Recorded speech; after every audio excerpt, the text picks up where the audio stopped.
Good morning from Somnath. আমরা এই hotel Kailash এখানে ছিলাম আর নবু রেডি। তো চলো গাড়িতে উঠে পড়ি, গ্লাভসটা পরে দিই। জয় সীতারাম, জয় গুরুদেব, জয় শঙ্কর মোচন হলেন মান কি যায়। তো চলো বন্ধুগণ, আমরা বেরিয়ে গেলাম টুয়ার্ডস দ্বারিকার উদ্দেশ্যে। আর হোটেলটা তোমরা দেখে নিলে। আর আজকে আমাদের প্ল্যান আছে মোটামুটি দু তিনটে জিনিস কভার করা। সেটা হচ্ছে আজকে প্রথম করে বলে দিই, আজকে আমাদের জার্নি হচ্ছে টোটাল 236 কিলোমিটারে। জয় সোমনাথ বাবার জয়। আর আজকে আমাদের জার্নি 236 কিলোমিটারের। আর এখান থেকে সোমনাথ এই যে থ্যাংকস ফর ভিজিটিং, এখান থেকে বেরোলাম। আমাদের জার্নির প্রথম ধাপ হচ্ছে আজকে দ্বারিকায়। আর আমরা দুটো তিনটি জায়গায় কভার করবো আজকে। সেটা হচ্ছে ফার্স্ট অফ অল আমরা দ্বারিকাতে ওখান থেকে পাঁচ পৌঁছে আমরা বাইক রেখে ওখান থেকে বাইক রেখে না, ওখান থেকে আমরা হোটেল খুঁজে আমরা ওখান থেকে চট করে বেরিয়ে যাবো। বেরিয়ে দ্বারিকার যে শিবপুর ব্রিজ আছে ওখানে যাবো। কারণ ওখানে স্কুবা ডাইভিং হবে, স্কুবা ডাইভিং এক্সপিরিয়েন্স নেবো, স্কুবা ডাইভিংটা কেমন লাগে। আর স্কুবা ডাইভিং ওখান থেকে করে আমরা আমার হোটেলে ফিরে বেরিয়ে যাবো নাগেশ্বর জ্যোতির্লিঙ্গের জন্য। আমাদের ব্রেকফাস্ট প্রথমে হচ্ছে ডাবের জল দিয়ে শুরু করলাম আজকে।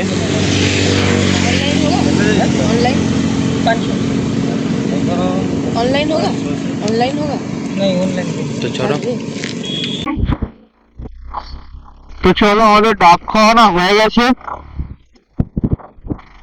আবার একটা প্রবলেম, দোকানে এখানে আমাদের এখানে 7টা মানে তো বেলা হয়ে যায় আমাদের কলকাতায়। এবার এদের এখানে 7টা মানে সবাই ভোর। তো আমরা তো ডাব নিয়েছি, জানি কে হয়েছে 500 টাকা দিচ্ছি, 100 টাকা ডাব খেয়েছি। বলছি আজকে আমাদের দোকানদারি হয়নি, এখন ভোরবেলা কিছু হবে না, এখন খুঁজে দেওয়া যাবে না। একটা দাদার নাম্বার দিলাম। হ্যাঁ দাদা অনলাইনে নেই। তারপরে 500 টাকা দিচ্ছি, সে ক্যাশ হবে না। তারপরে একটা কাস্টমার ভিতরে একটা দাদা ছিল, ওই দাদাটা কাজে দিয়ে যাচ্ছে। দাদাটা তারপরে আমি ফোন পে আছে, আমি একটা জানার মধ্যে কত টাকা হয়েছে, 100 টাকা। বলছে আমি দিয়ে দিচ্ছি, তোমার ঘুরতে এসে আমি দিয়ে দিচ্ছি বলে কি টাকা দিয়ে দিচ্ছে। তারপর দেখছি আমার থেকে ফোন নাম্বারটা দিলাম, ফোন পেতে পেমেন্ট করবো, ফোন পেতে পেমেন্ট হচ্ছে না। অন্য জনের নাম্বার দিচ্ছে, যেহেতু কাস্টমার কাজ করে উনি ফোন নাম্বার নেন না, মানে অনলাইন রাখে না, চলা সম্ভব না। এরা সরকারি কাজ করে না, ওই জন্য রাখে না। যে কেন আমি লাভে কোথায় কি অনেকে এরকম করে না, ওই তোমার রাখতে মতো।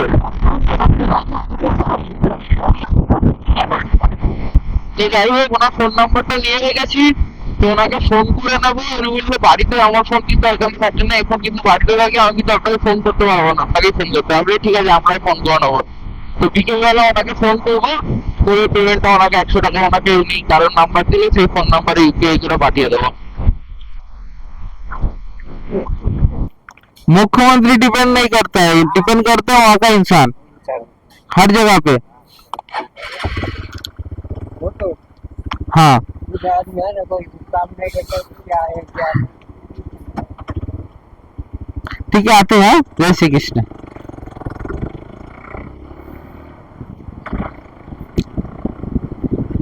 তো চলো আমরা বেরিয়ে গেছি টুয়ার্ড পোরবন্দরের দিকে যাচ্ছি, তো তোমরা জানোই।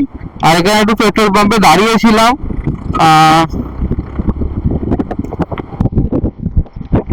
পেট্রোল পাম্পে দাঁড়িয়ে একটু ফ্রেশ ট্রেশ হয়ে গেলাম, আর এখান থেকে বেরিয়ে গেলাম। আর ওই দিকটায় না আমরা যাচ্ছি, এদিক থেকে আমরা এখন যাচ্ছি শিল বলে একটা জায়গা আছে। তো শিল ক্রস করে আমরা পোরবন্দরের দিকে যাবো না। এখন 51 একটা, এখানে কোনো বাঁদিক টানদিক না খোলার নেই। জাস্ট তোমরা একটু সোজা যেতে থাকবে, যখন শহর পাবে রাস্তা ছাড়বে না, একদম তোমরা দ্বারিকা পৌঁছে যাবে, কোনো চাপের ব্যাপার নেই। আর ওই দিকটায় দেখা যাচ্ছে না, ওইদিকে টাওয়ার দেখা যাচ্ছে, একটা জলের ট্যাঙ্কি, ওর ওপর থেকেই সমুদ্র সিঁড়ি। সিঁড়ি হচ্ছে বাঁদিকে, তার ভিতরে হচ্ছে ডান দিকে পোরবন্দর সোজা। পোরবন্দর এখান থেকে মাত্র 75 কিলোমিটার হবে ফ্রম পূর্বাঞ্চল 2 কিলোমিটার।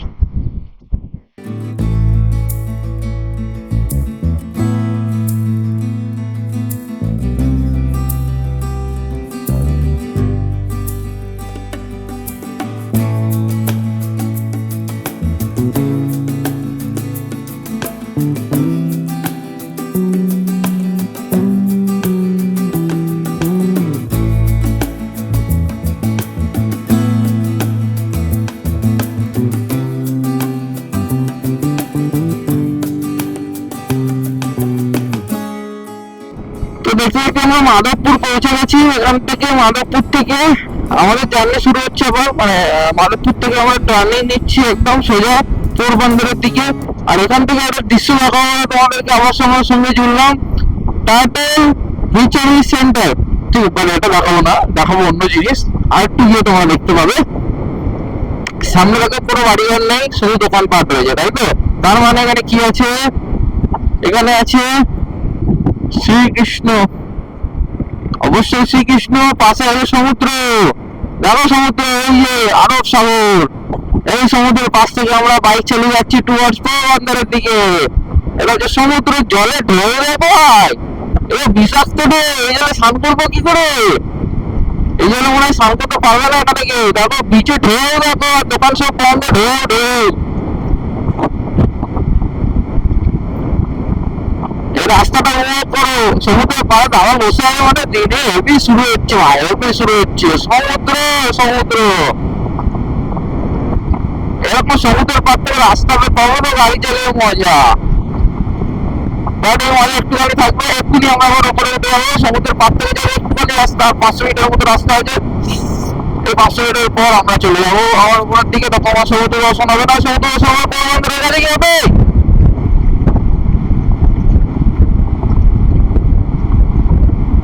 Great Arabian Sea। এখানে তোমরা এটিভি রাইড, যদি এখানে এই দিক থেকে যাবে, যদি দ্বারকা যেতে ওই দিক থেকেই যেতে হবে, তো তোমরা এখানে এটিভি রাইড করতে পারো, সামনাসামনি আছে।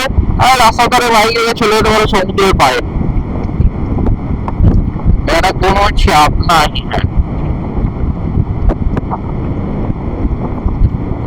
আর এই যে গাড়ি ঘরে চলে, তোমার কথা মনে পড়ে।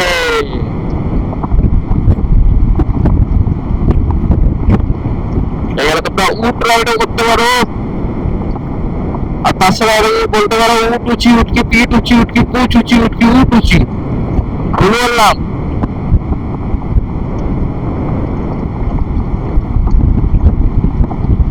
আমরা ঢুকে গেলাম উঁচুর দিকে, পার্বত্য এরিয়া, পার্বত্য এরিয়া, পার্বত্য এরিয়া, পার্বত্য। এখানে আছে সিদ্ধেশ্বর মহাদেব। বাহ, মহাদেবটাকে দেখাবো, দর্শন করাই তোমাদের। জলের মধ্যে মহাদেবকে দেখো, কি বিশাল রূপে বসে আছেন ওখানে।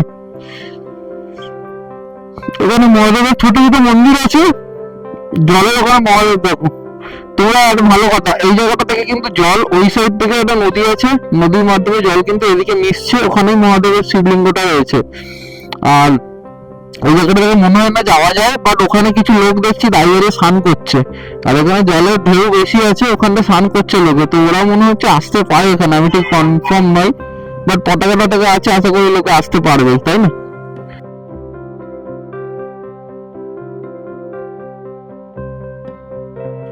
আর যত তোমরা সামনে দেখতে পাচ্ছ ভোলে বাবা, আর দিক থেকে যে নদীটা বয়ে আসছে বললাম, নদীটার একটা হচ্ছে সমুদ্রের সাথে মিলনস্থল। এখানটা সমুদ্রের সাথে মিলন হচ্ছে নদীটার।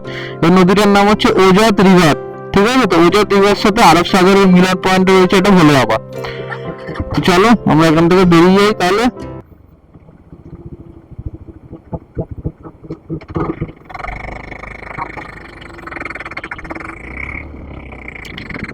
হে ভোলেনাথ রক্ষা করো। আর এখানে ছোট ছোট কিছু মন্দির আছে, তোমরা চাইলে দর্শন করে নিতে পারো। বাইক উপরে তুলে রাখা যাবে, এখান থেকে গিয়ে বাইক সামনে নিয়ে চলে যাওয়া যাবে, তাতে কোনো সমস্যা নেই। আর এখান থেকে আমরা টুয়ার্ডস এবার পোরবন্দরের দিকে যাচ্ছি, আর 160 কিলোমিটার ডিস্টেন্স দ্বারিকা। পোরবান্দরের পরে মানে আগে আরেকটা জায়গা আছে যেটার নাম হচ্ছে নিউ বান্দর বলে। তো ওইটা তোমার ওখান থেকে সব ডকিং হয় এখন। সেটা আমি দেখতে হবে একবার। ওটা থেকেও ডকিং হয়, আর নতুন পোরবান্দর থেকেও ডকিং হয়, আর নতুন যে নতুনটা স্টার্ট হয়েছে ওটাকে নিউ বান্দর নাম দিয়েছে। তো ওই নিউ বান্দরটা একটু কাছেই আছে, আর তারপরে পোরবান্দরটা ওর থেকে 40 কিলোমিটার মতো দূরে।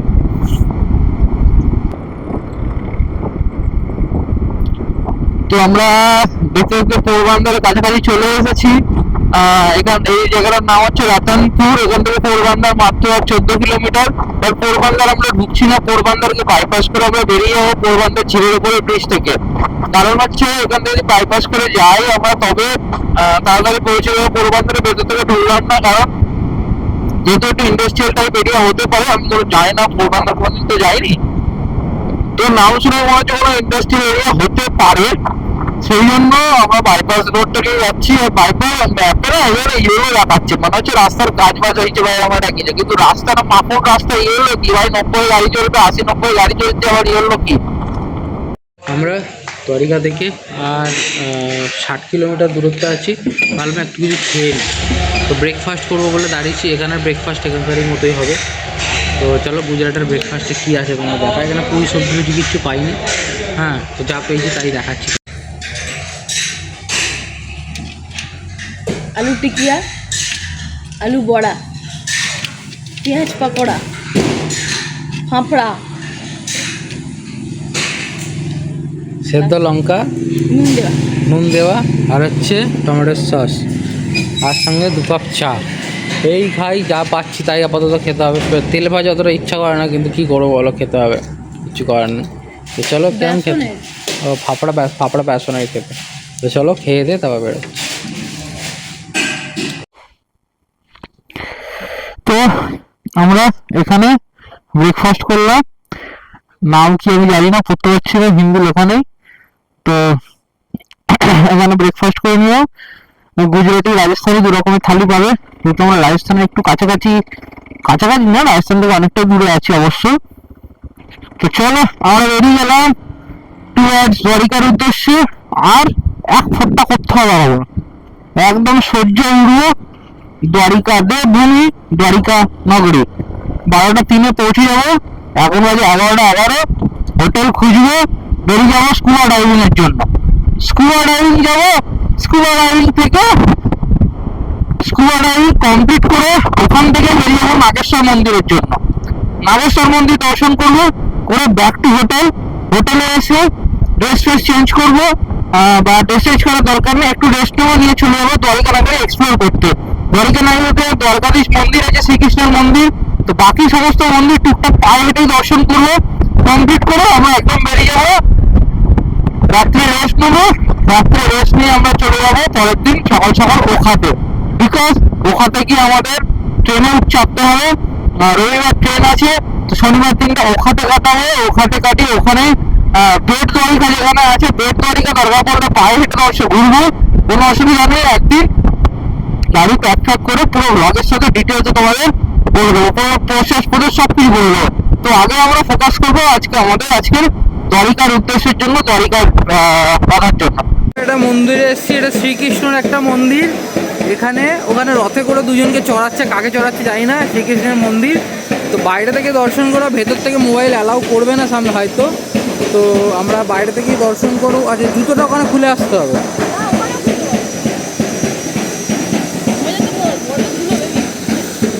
এই হচ্ছে মন্দির চত্বর, দেখো মন্দিরের দ্বার। নতুন মন্দিরটা হচ্ছে, শ্রীকৃষ্ণ ভগবানের মন্দির হচ্ছে নতুন।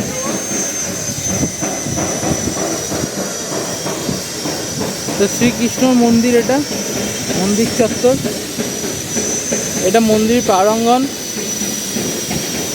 দেখো। আর এই সামনে থেকে মন্দিরের মন্দির এখনো কাজ চলছে, শেডিংয়ের নিচের পলিশিংয়ের কাজ চলছে। তো কিসের মন্দির আমরা একবার দেখে নিই। জয় সীতারাম।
মন্দিরটা দর্শন করলাম, অসাধারণ।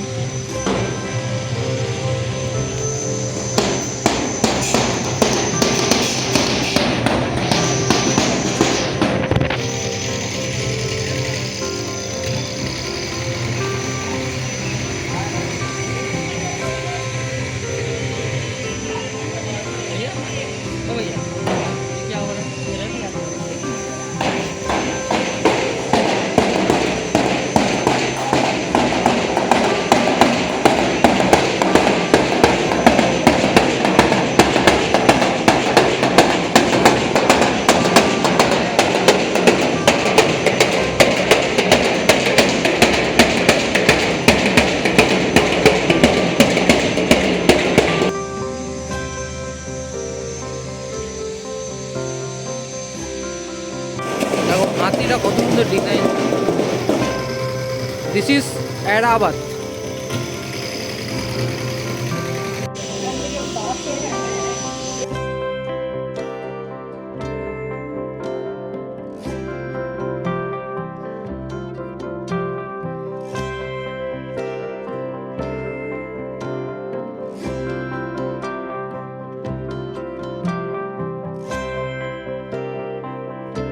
আর এই হচ্ছে আমাদের আজকের নিবাস। এই যে রুমটা দেখো কেমন, আমাদের কমেন্ট করে জানিও। এসি রুম, এখানে একটু মন্দিরের একদম সামনে তো রেটটা একটু বেশি, বাট ঠিক আছে, কিছু করার নেই। তো এই যে রুম, আর রুম থেকে বাইরের ভিউটা দেখো শুধু। এই হচ্ছে রুম থেকে বাইরের ভিউ। সামনে হচ্ছে গোমতী নদী, এটা গোমতী নদী, আর সামনে হচ্ছে সমুদ্র। আর ঠিক এর সামনেই ওই দিকটা পতাকা দেখতে পাচ্ছ হয়তো উড়ছে একটা, তো ওই পতাকাটাই হচ্ছে দ্বারিকাধীশ টেম্পল। তো সামনে বলেই একটু রেটটা বেশি।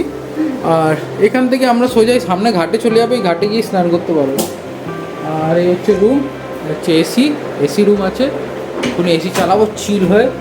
আর নাগেশ্বর টেম্পল যাব একটু পরে। তো চলো রেডি হয়ে নি, তারপর স্নান করে নিই, মাথা গোমতী থেকে একটু স্নান করে নেবো। চল যাও, বাথরুমটা দেখি তো, লাইট জ্বালো। আর বাথরুমটা, এই হচ্ছে বাথরুম। এই সাইডে স্নানের জায়গা, শাওয়ার আছে, এই সাইডে ওয়াশরুম, মোটামুটি খুব সুন্দর। এই হচ্ছে পুরো জায়গা। এখানে দেখো ফায়ার এক্সটিংগুইশার, স্মোক ডিটেক্টর লাগানো আছে। তো চলো আমরা চেঞ্জ করে নিই। কেমন হয়েছে রুমটা, কেমন হয়েছে? আমার খুব পছন্দ হয়েছে, সাদা বিছানা আমার খুব পছন্দ। সাদা বিছানা বলে পছন্দ হয়েছে। 1500 টাকা রুমের রেট, আমার খুব গায়ে লেগেছে। 1000 টাকা হলে ভালো হতো, যত কমে হয়। না সব জায়গায় হয় না সমান, রুম হিসাবে ঠিক আছে, সব জায়গায় হয় না। তো চলো আমরা চেঞ্জ করি।